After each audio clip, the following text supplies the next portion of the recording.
नमस्कार फ्रेंड्स, आजची डिश खूपच खास आणि माझी खूप फेवरेट मुंबईचं फेमस स्ट्रीट फूड म्हणजे वडापाव। लहानांपासून मोठ्यांपर्यंत सगळ्यांनाच आवडणारी। Let's start. 5 मीडियम साईज बटाटे बॉईल करून घेतले। असे पील केल्यानंतर त्याला व्यवस्थित स्मॅशरने स्मॅश करायचं किंवा असं किसणीने किसून घ्यायचं, म्हणजे त्याच्यामध्ये कोणतीही गुठळी नाही राहिली पाहिजे।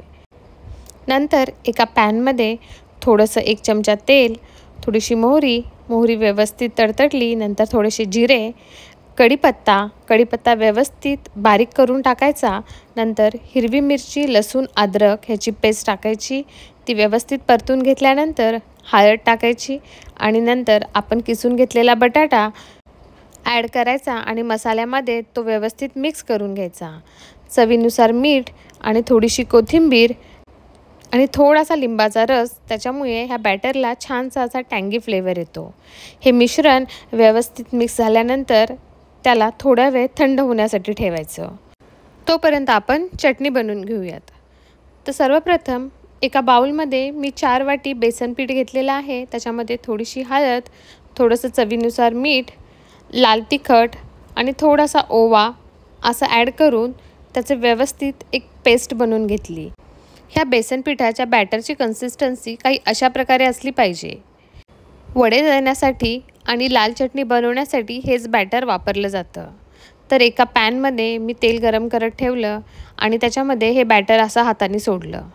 त्याला व्यवस्थित क्रिस्पी होईपर्यंत छान फ्राय होऊ द्यायचं। नंतर ते व्यवस्थित बाजूला काढून घ्यायचं।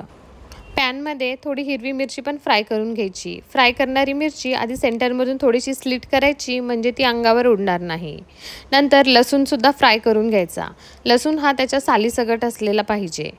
नंतर एका मिक्सी जारमध्ये ते कुरकुरीत बेसन तळलेलं लसूण, मीठ, लाल तिखट आपल्या चवीनुसार ॲड करून त्याला कोर्स ग्राइंड करून घ्यायचं आणि आपली चटणी एकदम रेडी आहे। लाल चटणी बनून तयार आहे। आता आपण हिरवी चटणी बनवूयात। सेम मिक्सी जारमध्ये थोडीशी कोथिंबीर, हिरवी मिरची, लसूण आणि अद्रक लागेल तेवढं पाणी टाकून हिरवी चटणी रेडी करायची। आपलं वड्याचं मिश्रण थंड झालं, त्याचे मी असे गोळे करून घेतले। त्याला बेसन पिठामध्ये व्यवस्थित बुडवून नंतर त्याला मीडियम गॅसवर तेलामध्ये व्यवस्थित फ्राय करून घ्यायचे। घाई करायची नाही। 2 मिनिटानंतर त्याला उलथून घ्यायचं आणि गोल्डन ब्राऊन होईपर्यंत आपण वड्याला व्यवस्थित फ्राय करून घ्यायचं।